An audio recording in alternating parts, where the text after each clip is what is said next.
In this gripping tale of innocence meets intuition, 11-year-old Maya becomes an unlikely hero when a seemingly ordinary day at the park takes a sinister turn. When a mysteriously cheerful ice cream vendor arrives offering free treats, only Maya notices the subtle signs that something isn't quite right.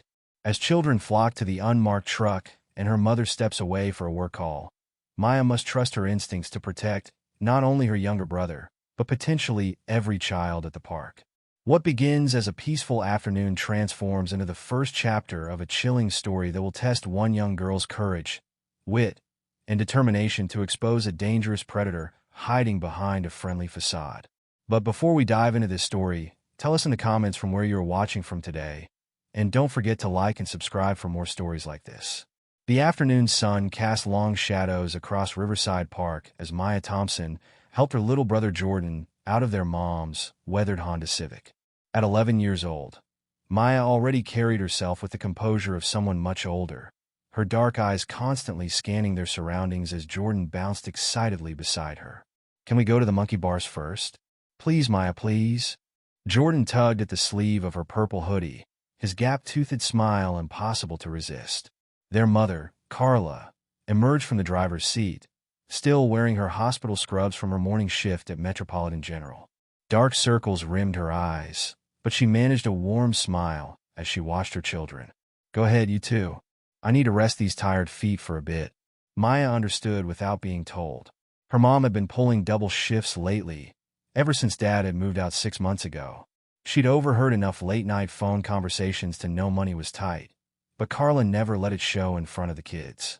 "Come on, Squirt," Maya said, taking Jordan's hand. "But remember the rules. Stay where you can see me," Jordan finished, rolling his eyes in the dramatic way only a 7-year-old could master. I know. The playground buzzed with the usual weekend activity. A group of toddlers wobbled around the sandbox while their parents hovered nearby with phones raised, capturing every precious moment. Older kids claimed the swings, pushing higher and higher as if trying to touch the clouds. The familiar sounds of laughter and squealing filled the air, mixing with the gentle rustle of leaves in the spring breeze. Carla settled onto an empty bench near the playground's edge, pulling out a worn paperback from her purse. "I'll be right here if you need me," she called out, but Maya was already leading Jordan toward the monkey bars. "Okay, remember what I taught you." Maya positioned herself beside the bars as Jordan grabbed the first rung.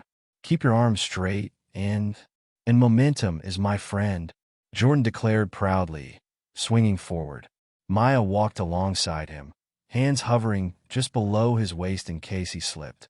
She'd spent weeks helping him master the monkey bars, and though he could probably do it on his own now, she couldn't help being protective. "That's it. You're doing great," Maya encouraged as Jordan made it halfway across.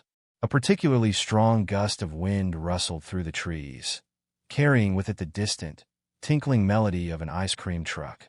Jordan's head snapped toward the sound, his concentration broken. "Ice cream." His grip loosened, but Maya was ready, catching him before he could fall. "Careful there, monkey boy," she said, helping him down. Other kids had heard it too, and excitement rippled through the playground like a wave. The music grew louder, and soon a white truck appeared around the corner, rolling slowly down the street that bordered the park. Maya frowned slightly as the truck approached. Something seemed off, but she couldn't quite put her finger on it. The vehicle was pristine white, almost too clean, but completely unmarked. No colorful logos of ice cream brands, no painted pictures of sundaes or popsicles. Just a plain white truck with a service window on the side. "Can we get some? Please?" Jordan bounced on his toes, already gravitating toward the growing crowd of children gathering near the curb. Maya held him back gently, studying the scene before them. The man in the truck appeared as the service window slid open, and Maya's unease grew. He looked ordinary enough, maybe in his 30s with short brown hair and a blue polo shirt, but his smile seemed plastered on, like a mask that didn't quite fit. His eyes darted between the children, never settling on one for too long, yet somehow managing to focus intently on each of them. "Hey there, kids." His voice carried across the playground, artificially cheerful. "Who wants some free ice cream?" A chorus of excited shouts erupted from the gathered children. Maya noticed how the man's attention seemed to sharpen at the word free, his eyes scanning the crowd with renewed interest. "Jordan, wait," Maya said firmly as her brother tried to pull away again. "Let's check with Mom first." But when Maya looked over at their mother's bench, she saw Carla standing several feet away, phone pressed to her ear. Even from this distance, Maya could read the tension in her mother's posture. Another work call. "Maya, honey," Carla called out, covering the phone's microphone with her hand. "I need to take this. It's the hospital. Watch your brother for a few minutes, okay?" Maya nodded, her sense of responsibility weighing heavily as she watched her mother walk further away for privacy. The ice cream man had begun handing out treats, and Maya noticed how he seemed to focus on specific children, the ones standing slightly apart from others, the ones whose parents weren't paying attention. "What's your name, sweetheart?" she heard him ask a little girl in a yellow sundress. "Is your mommy here with you today?" The question seemed innocent enough, but something in his tone made Maya's skin crawl. She watched as he handed the girl a popsicle, then quickly typed something on his phone before serving the next child. "Maya, everyone's getting ice cream," Jordan whined, pulling at her hand again. "It's free. Please." A boy about Jordan's age ran past them, clutching a chocolate-dipped cone. "The ice cream man says he has special prizes in his truck too," the boy announced excitedly. Maya's heart skipped a beat. She'd seen enough safety videos at school to know that adults shouldn't offer to show children anything in their vehicles. She pulled Jordan closer, wrapping an arm around his shoulders. "Not today, buddy," she said firmly, though her voice shook slightly. "I don't think Mom would want us taking food from strangers." "But he's not a stranger. He's the ice cream man," Jordan protested, his lower lip trembling. Maya watched as the man continued serving ice cream, his movements almost mechanical. Every few children, he would glance at his phone, type something quickly, then return to his practiced smile. She noticed how he tensed slightly whenever an adult approached, his cheerful demeanor faltering for just a moment before snapping back into place. "Tell you what," Maya said, trying to distract Jordan. "When Mom's done with her call, we can ask her to take us to Freddy's ice cream shop. Remember how much you love their rainbow sprinkles." Jordan considered this, his desire for immediate gratification warring with the promise of his favorite ice cream parlor. "Can I get 2 scoops?" "We'll see what Mom says." Maya hedged, relief flooding through her as Jordan's attention began to drift from the ice cream truck. The man's voice carried across the playground again. "Who else wants a special treat? Don't be shy. Everything's free today."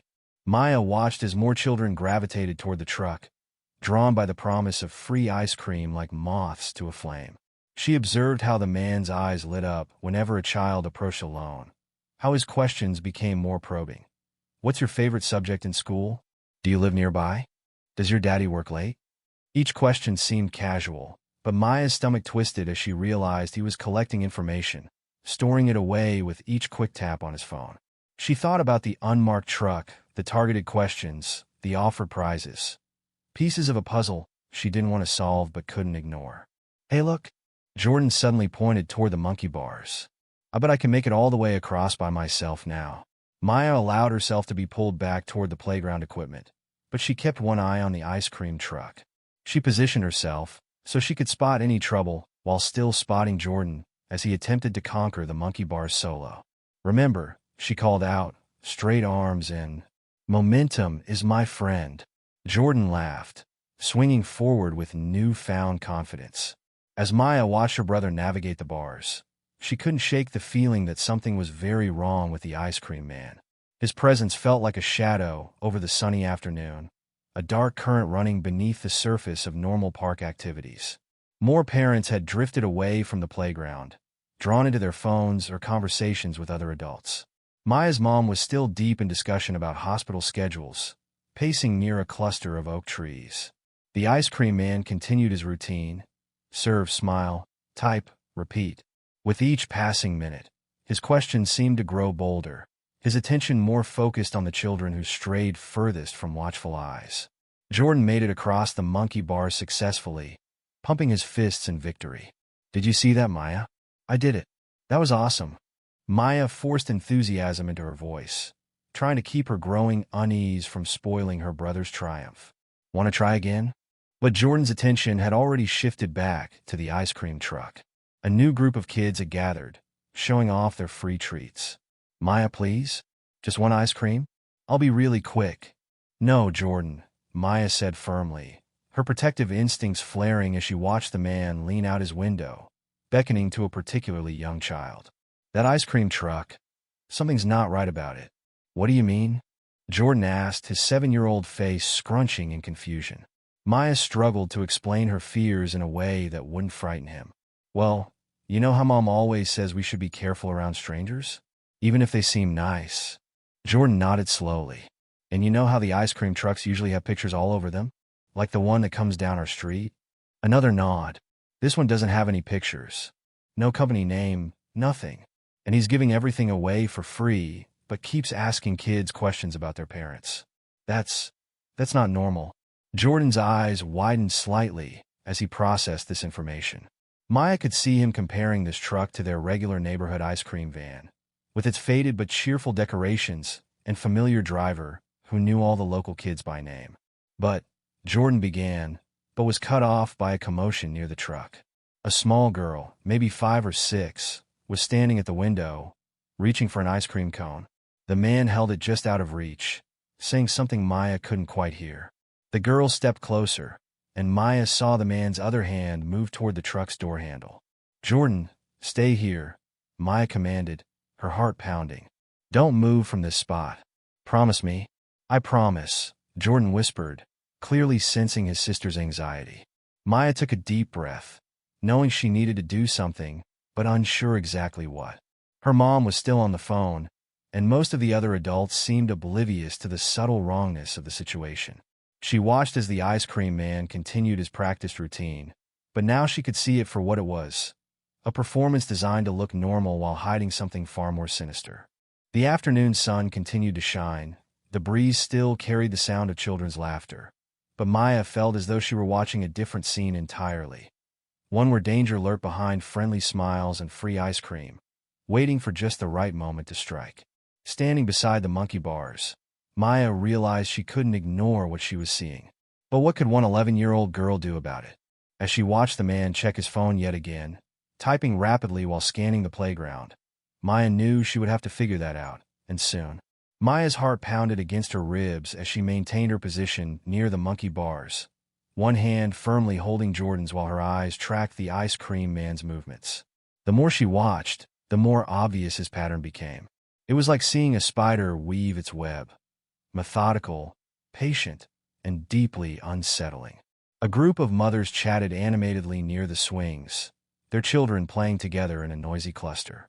The ice cream man barely glanced their way. Instead, his attention fixed on a small boy who had wandered away from his distracted father, who was deep in conversation on his phone. Hey there, little buddy.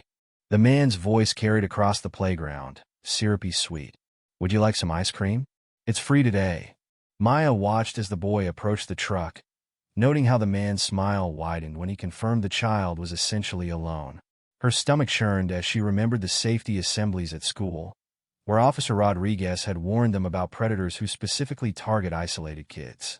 Jordan, Maya whispered, let's move closer to the climbing frame.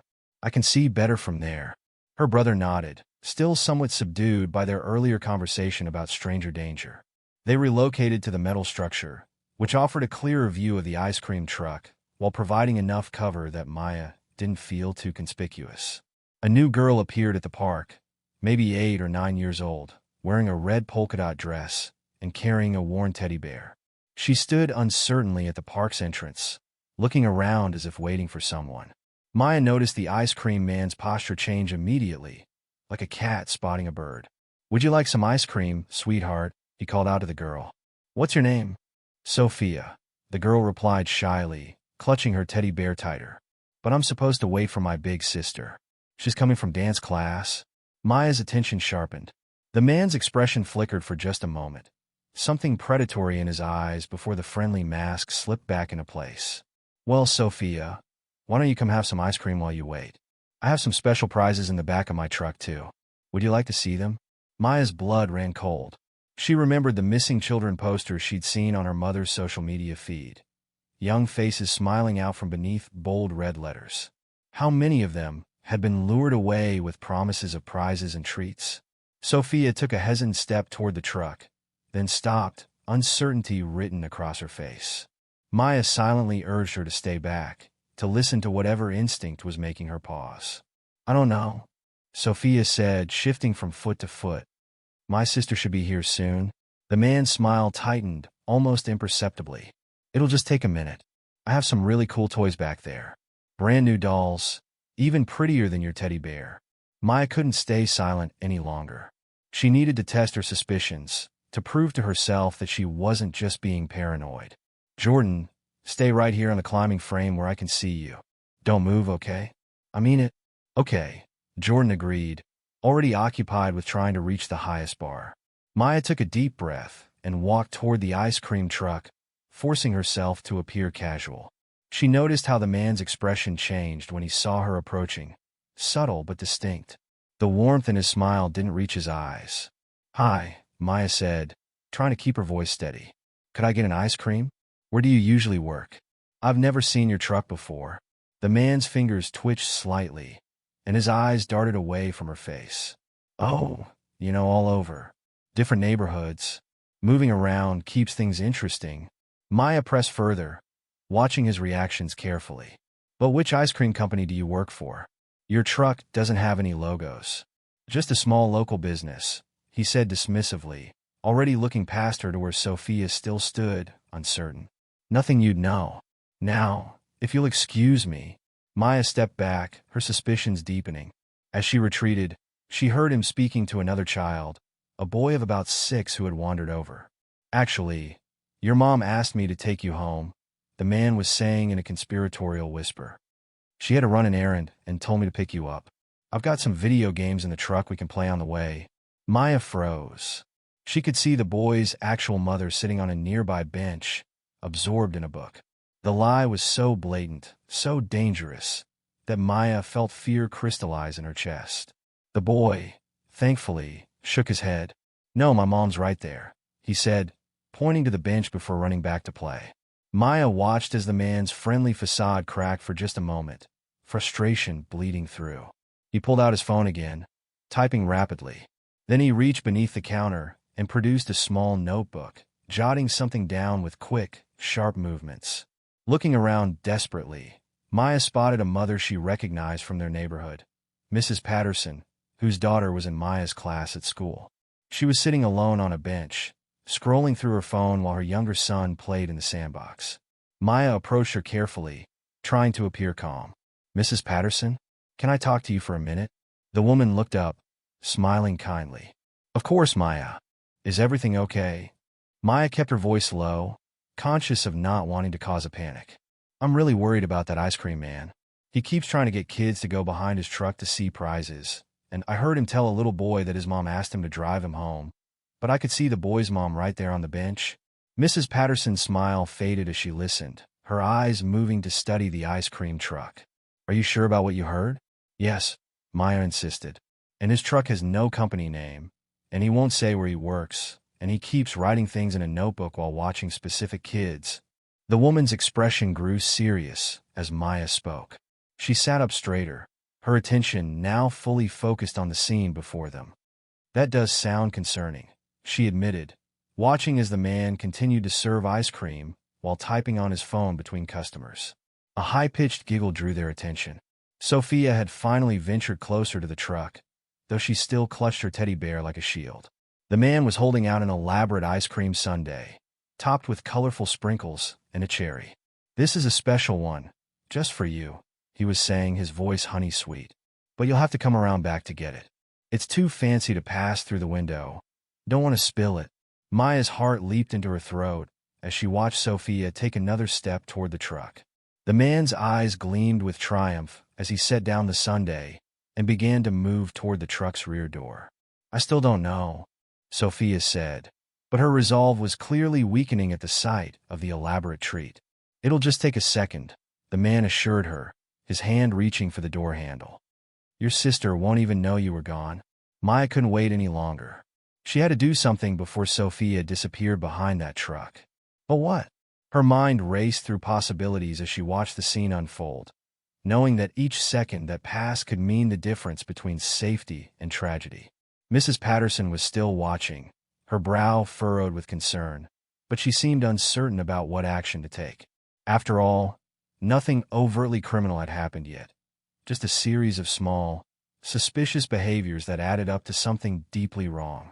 Maya looked back at Jordan, still safely occupied on the climbing frame, then at her mother, who had finally finished her phone call but was now talking to another nurse from the hospital who had happened to be at the park. The responsibility felt massive on Maya's 11-year-old shoulders, but she knew she couldn't stay quiet any longer. The man was still coaxing Sophia, his voice growing more insistent. "Come on, sweetheart. Don't you want your special sundae? I made it just for you." Sophia took another step toward the back of the truck, and Maya saw the man's hand move to his pocket, where something metallic glinted in the afternoon sun. The sight galvanized her into action. Whatever that object was, she couldn't let Sophia get any closer to finding out. Maya's mind raced through everything she'd observed: the targeted approaches to isolated children, the mysterious phone activity, the notebook full of scribbled notes, the lies about parents sending him to pick up their kids, the complete absence of proper business identification, and now this attempt to lure a little girl behind his truck. Each detail on its own might have seemed innocent enough, or at least ambiguous. But together, they painted a picture that Maya couldn't ignore.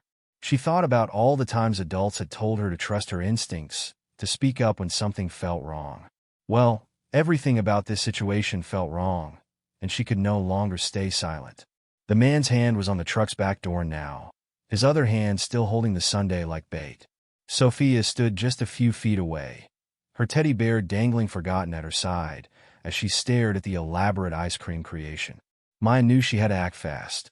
She couldn't let another child become just another face on a missing poster, another tragedy that people would shake their heads about and say, if only someone had noticed something suspicious. She had noticed. She had seen all the red flags, all the warning signs, and now she had to do something about it. Taking a deep breath, Maya squared her shoulders and stepped forward.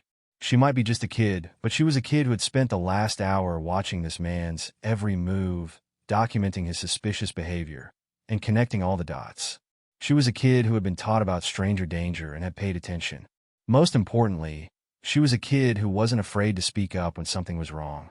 The ice cream man was still focused on Sophia, his back partially turned to the rest of the playground as he continued his efforts to lure her behind the truck. He hadn't noticed Maya's approach, hadn't realized that his carefully constructed facade was about to be torn down by an observant 11-year-old girl who had seen through every one of his tricks. Maya's heart hammered in her chest as she prepared to confront him. She knew that what she was about to do would cause a scene, would draw attention, would potentially create chaos in the peaceful park. But she also knew that sometimes causing a scene was exactly what needed to be done to prevent something much worse from happening. She glanced one more time at Jordan, still safely on the climbing frame, then at Mrs. Patterson, who was now standing and watching the situation with growing concern. Maya took another deep breath, gathering her courage. The time for quiet observation was over. Now it was time to act. Sophia's hand reached out toward the sundae, and the man's smile grew wider, more predatory. He began to open the truck's back door, just a crack at first, but Maya could see his intent clearly now. Whatever he had planned, it ended here. Maya stepped forward, her voice rising above the general playground noise, clear and strong despite her fear. She had watched long enough. She had gathered enough evidence. She had connected enough dots. Now it was time to expose this man for what he really was, before he had the chance to harm Sophia or any other child at the park. The afternoon sun cast long shadows across the playground as Maya prepared to speak, to challenge the man who had spent the last hour pretending to be something he wasn't. The peaceful scene was about to shatter, but sometimes peace had to be broken to prevent something far worse from happening. Maya opened her mouth, ready to sound the alarm that would bring this man's carefully constructed plan crashing down around him. The weight of responsibility pressed heavy on her young shoulders, but she knew that what she was about to do was right. She had to protect Sophia, had to protect all the children at the park, had to expose the danger that lurked behind that friendly smile and free ice cream. The time for observation was over. The time for action had come. "Hey!" Maya's voice rang out across the playground, clear and sharp. "Why doesn't your ice cream truck have any logos on it? Every rail ice cream truck has a company name." The man froze, his hand still on the truck's door handle. Several parents looked up from their phones and conversations, drawn by the unexpected challenge in Maya's young voice. Sophia took a startled step back, clutching her teddy bear. The elaborate sundae remained suspended in the man's other hand as he turned to face Maya, struggling to maintain his cheerful facade. "Well, sweetheart," he said, his voice strained beneath its sugary coating. "Like I said before, it's a small local business. We're just starting out." Maya stood her ground, heart pounding but voice steady. "That's not true. You need permits and licenses to sell food. Those always have to be displayed. Where are your permits?" More parents were turning now, some standing up from benches and moving closer. Mrs. Patterson had already positioned herself at the edge of the gathering crowd, her phone discreetly raised to her ear. The man's face tightened, though his smile remained fixed in place. Now, there's no need to make a fuss. I'm just trying to give out some free treats to make everyone's day better." "Free treats?" Maya's voice grew stronger as she noticed the adults paying attention. "Or are you trying to lure kids behind your truck with promises of special prizes?" A murmur ran through the growing crowd. The man's cheery facade cracked further, sweat beading on his forehead despite the mild spring weather. "You're misunderstanding the situation," he said, forcing a laugh that sounded hollow. "I just wanted to share some ice cream with." "I heard you tell that little boy his mom sent you to take him home," Maya cut in. "But his mom was right there on the bench." "You lied." The boy's mother pushed through the crowd, her face pale. "What?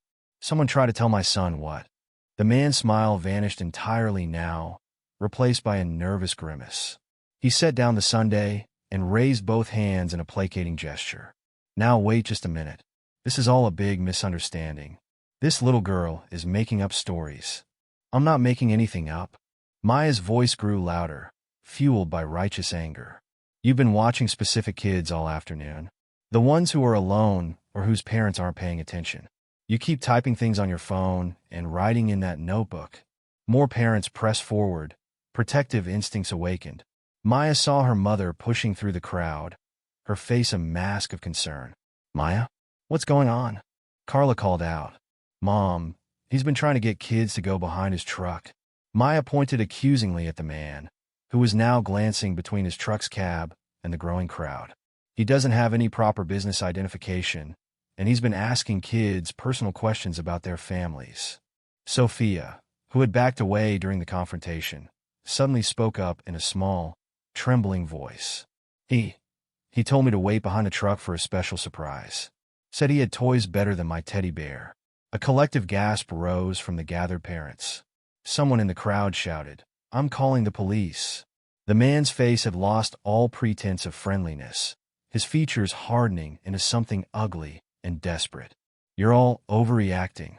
This is ridiculous." "Then show us your business license," Maya demanded. "Show us your food service permits.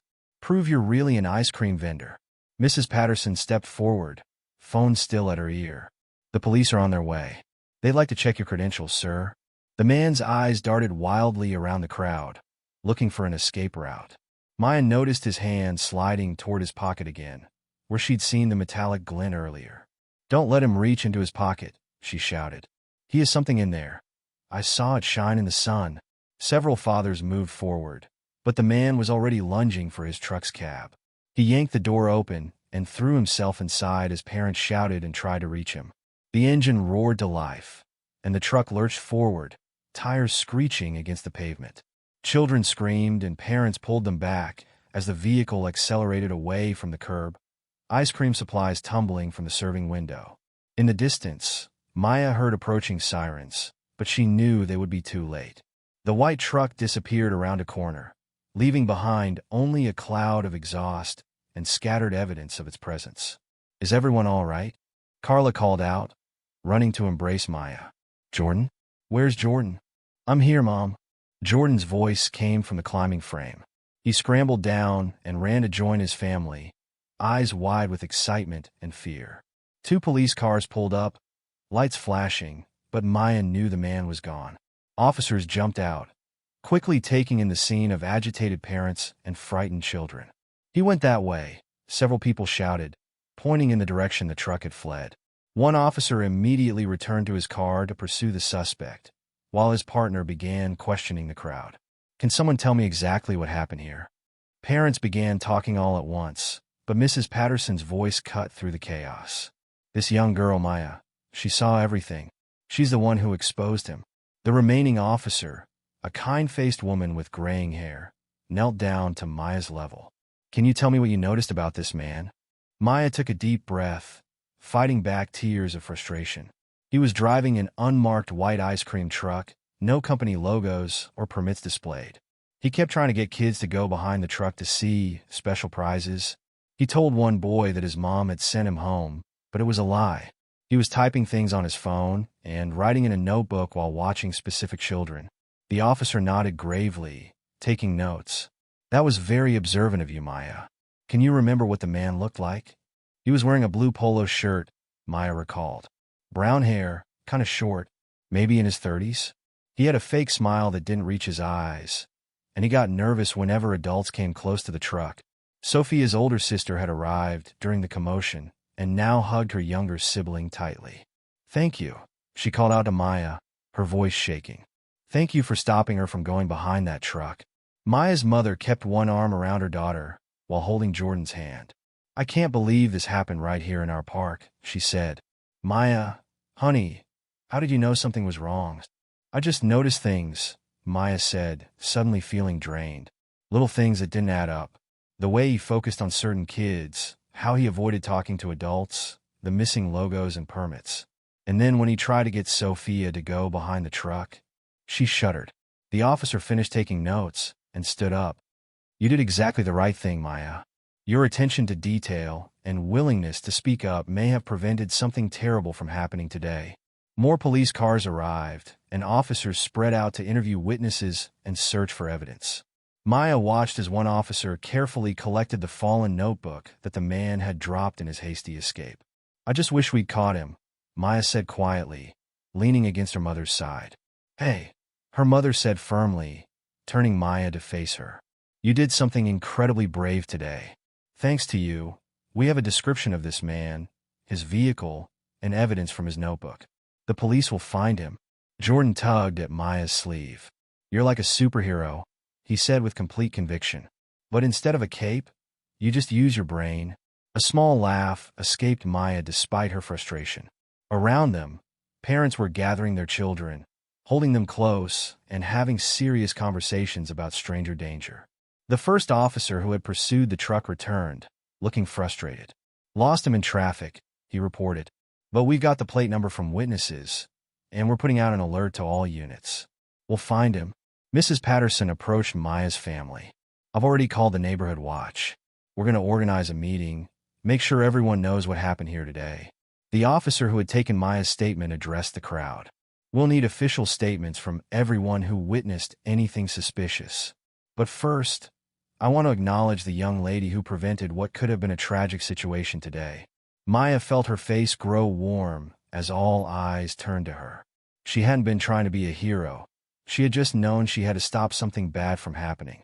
Sometimes the bravest thing we can do is speak up when we see something wrong, the officer continued. Maya showed us today that even a child can make a difference by being observant and having the courage to take action.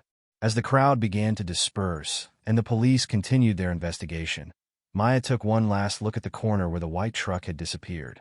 The man had escaped for now, but thanks to her intervention, he hadn't succeeded in whatever he had planned. More importantly, people were aware now. They would be watching, paying attention, ready to protect their children from predators hiding behind friendly smiles. The afternoon sun was starting to dip toward the horizon, casting long shadows across the playground. But somehow, these shadows seemed less threatening now. Maya had faced down a real monster today, not with superpowers or special abilities, but with observation, courage, and the determination to protect others. Sometimes, she realized, that was enough. Wait!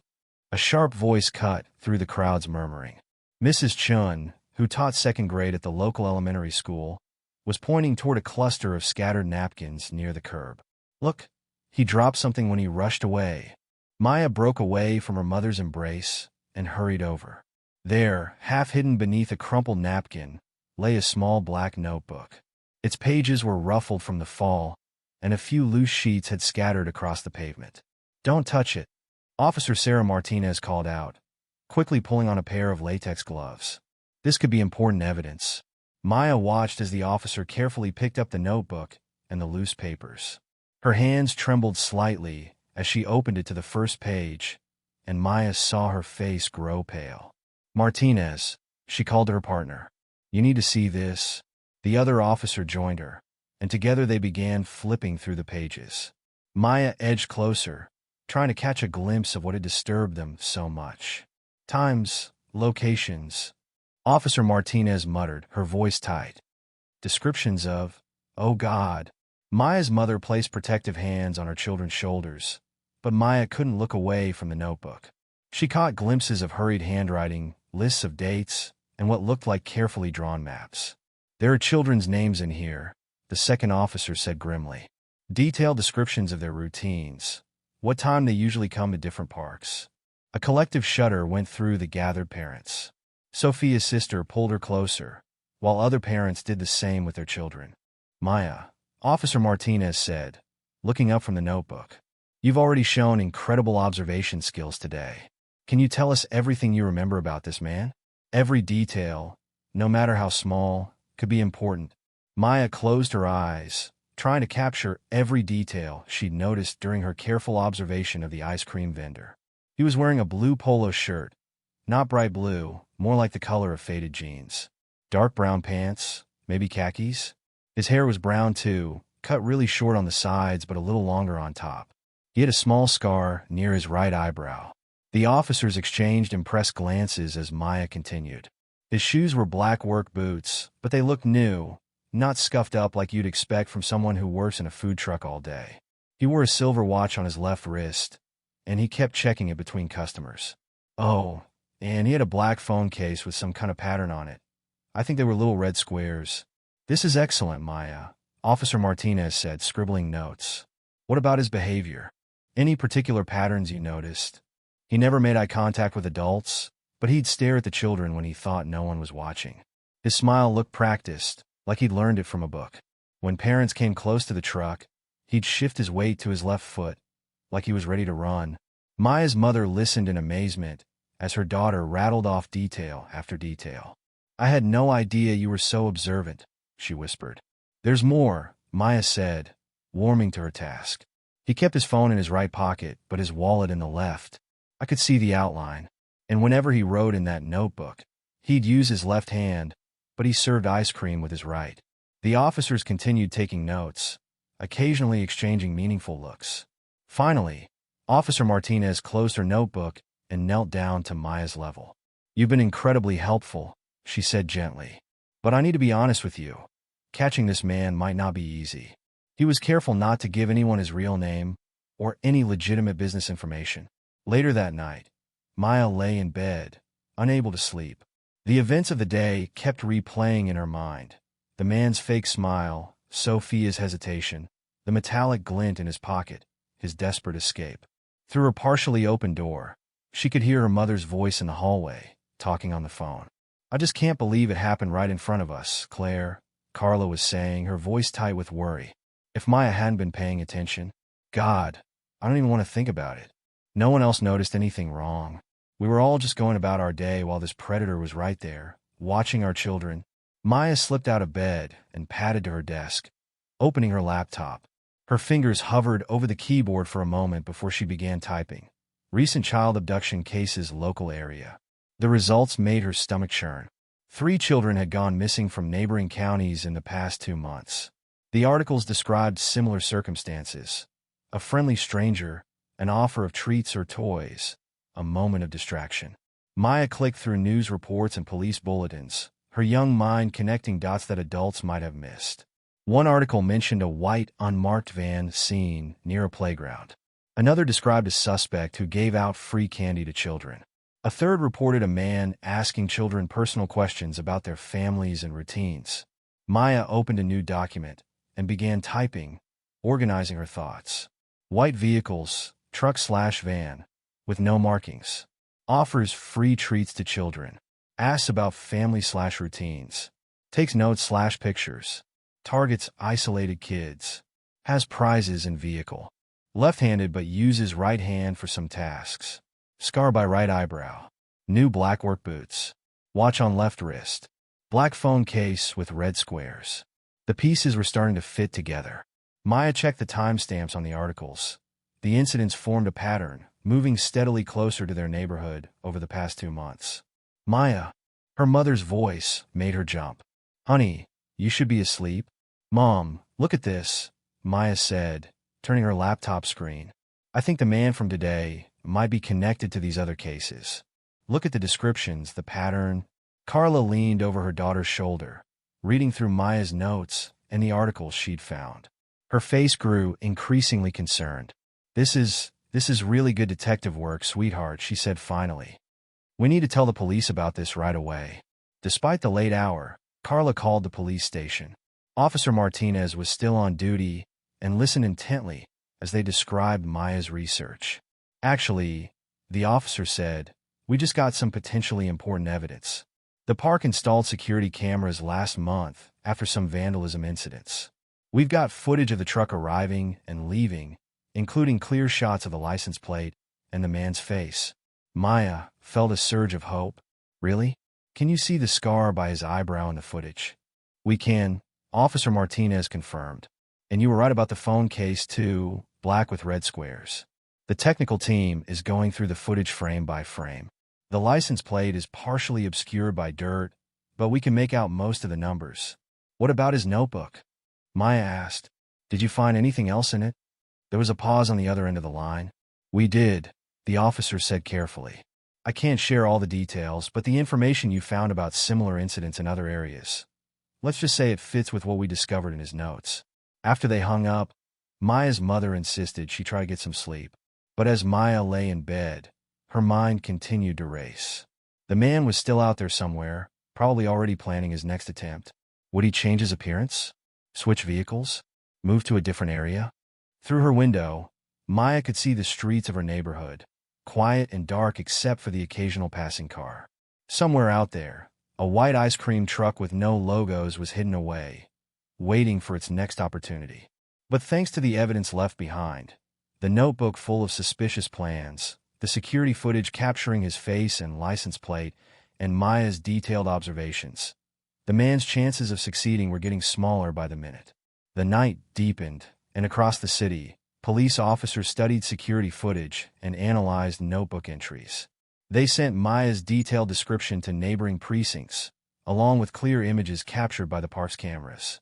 The man's face, with its telling scar and practice smile, was being shared with law enforcement agencies throughout the region. The evidence he'd left behind was like breadcrumbs, leading investigators closer to his true identity. Each clue, from Maya's careful observations to the damning contents of his notebook, added another piece to the puzzle. The man might have escaped for now, but his hasty departure had left behind a trail that would prove increasingly difficult to hide. As dawn approached, Officer Martinez sat at her desk, studying the surveillance footage one more time.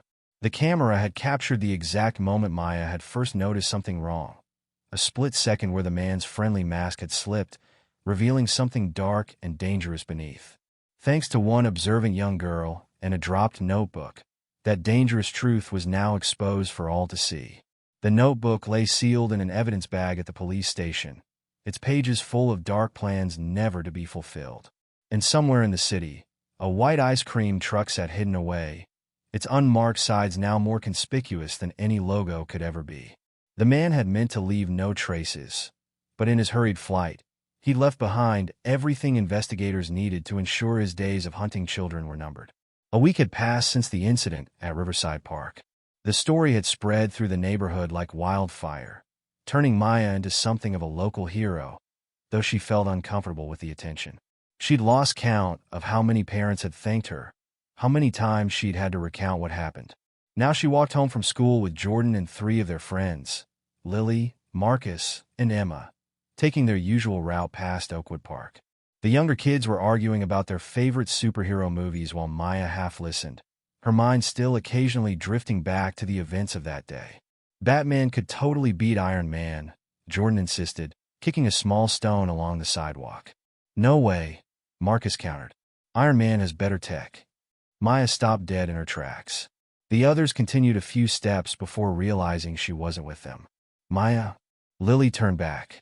What's wrong? But Maya barely heard her.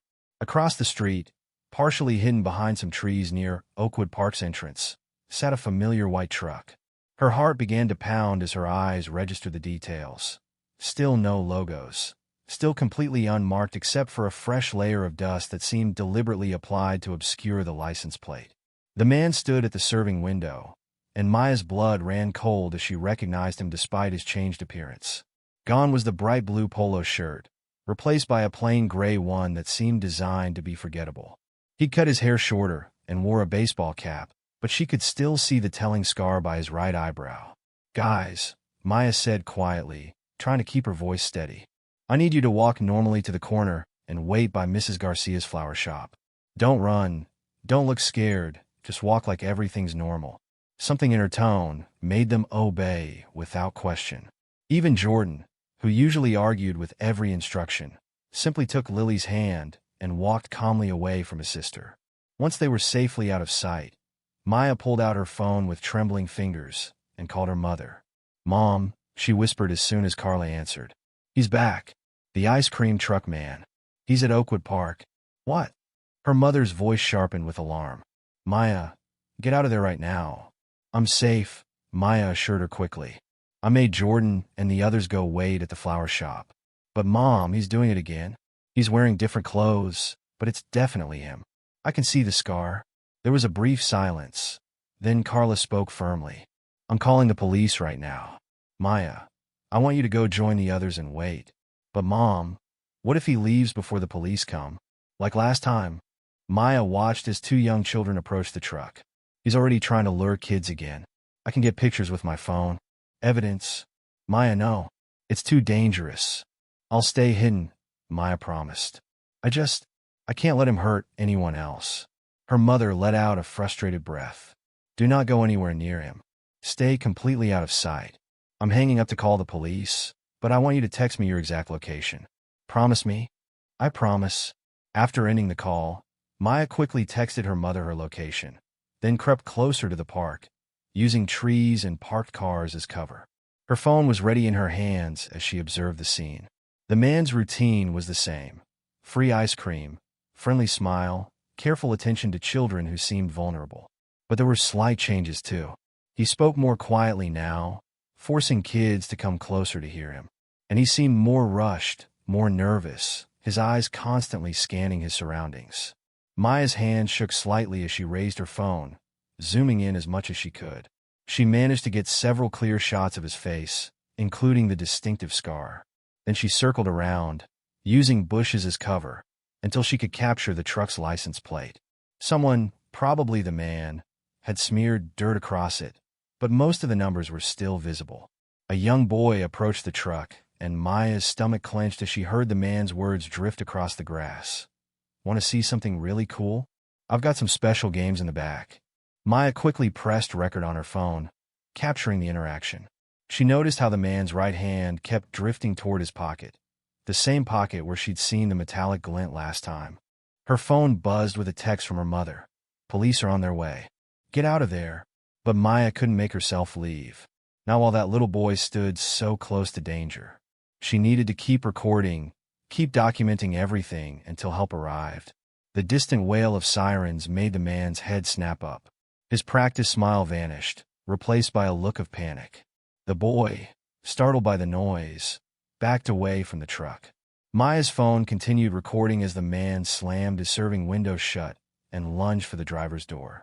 But before he could reach it, two unmarked police cars pulled up, blocking his truck from both the front and back. Police! Step away from the vehicle.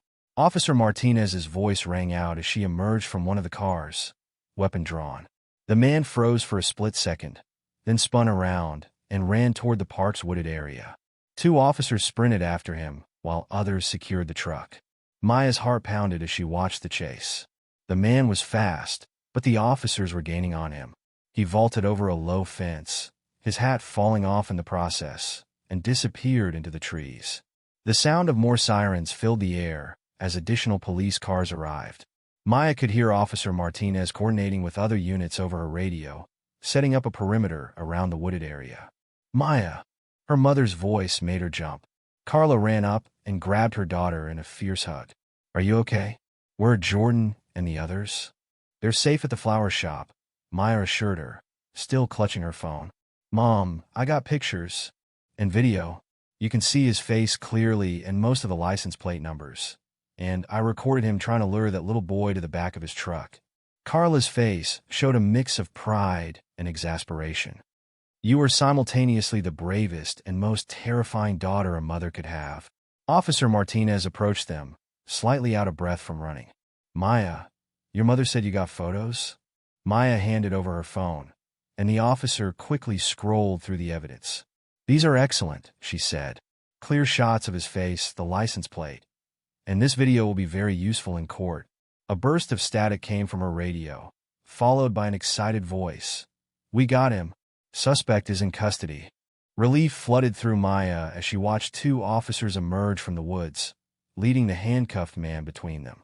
His plain gray shirt was now dirty and torn from his attempted escape through the trees, and without his hat, the scar by his eyebrow was clearly visible. The man's eyes locked onto Maya as the officers led him past, and she saw recognition flash across his face, quickly followed by anger. She stood her ground, her mother's arm protective around her shoulders, as he was placed in the back of a police car. More parents had gathered at the scene, many clutching their children close as they watched the drama unfold. Maya spotted Jordan and her friends being escorted back by a police officer, and she ran to hug her brother. Did they catch the bad ice cream man? Jordan asked, his eyes wide. They did, Maya assured him. He can't hurt anyone now. Officer Martinez was overseeing the investigation of the truck. We've got crime scene units on the way, she told Maya's mother. Based on our preliminary search, we've already found evidence linking him to at least 3 other attempted abductions in the area. Maya watched as police photographers documented everything, taking pictures of the truck from every angle. The afternoon sun glinted off the vehicle's white surface, no longer appearing innocent and cheerful, but sinister in its blank facade. You know, Officer Martinez said, kneeling down to Maya's level, we've been looking for this guy for weeks. But it took a brave, observant young lady to finally help us catch him. Maya felt her face grow warm. I just noticed things, and I couldn't let him hurt anyone else. Well, your noticing things just made our whole community safer. The officer smiled. Though maybe next time, you could be a little less hands-on with the evidence gathering. Maya's mother nodded emphatically at this suggestion, but Maya was only half listening. She watched as more officers arrived, as the crime scene tape went up around the truck, as parents hugged their children and hurried them away from the park. The man who had hidden behind a friendly smile and free ice cream would never be able to hurt any of them now. The afternoon was fading into evening as the police finally finished processing the scene. Maya sat on a park bench with Jordan and their friends, watching as the white truck was hitched to a tow truck to be taken to the police impound lot. You really are like a superhero, Marcus said, breaking the contemplative silence. But like a realistic one, using your brain instead of superpowers. Maya smiled, remembering Jordan's similar words from the week before. Sometimes the most important power is just paying attention, she said, and not being afraid to speak up when something seems wrong. As they walked home in the gathering dusk, Maya felt lighter somehow. The man's angry glare no longer haunted her thoughts. Instead, she remembered the relief on parents' faces, the gratitude in Officer Martinez's voice, the knowledge that children in their community would be safer now. The setting sun cast long shadows across the streets, but they didn't seem threatening anymore. Maya had faced a real monster and helped bring him to justice, not with supernatural powers or amazing strength, but with observation, courage, and determination. Sometimes, that was all the power anyone needed. 2 days after the arrest, Officer Martinez requested a meeting with Maya and her family at the police station. As they sat in her office, the officer spread several files across her desk, her face grave but satisfied. We've identified him, she began. James Robert Keller, wanted in 5 different states for attempted child abductions. Your observations and evidence helped us crack a case that's been ongoing for 3 years. Maya's mother gasped softly, her hand finding Maya's shoulder. Jordan, sitting on their mother's other side, listened with wide eyes. The evidence we found in his truck was substantial. Officer Martinez continued carefully, mindful of her young audience. Multiple notebooks filled with details about children in different cities. Maps marked with playground locations. Disguises, false business permits. He'd been perfecting his technique for years, but he never succeeded? Maya asked quietly. The officer shook her head. Thanks to observant people like you know. He made attempts, but something always stopped him. A vigilant parent, a suspicious teacher, or in this case, a very brave young lady who noticed what adults had missed. A knock on the door interrupted them.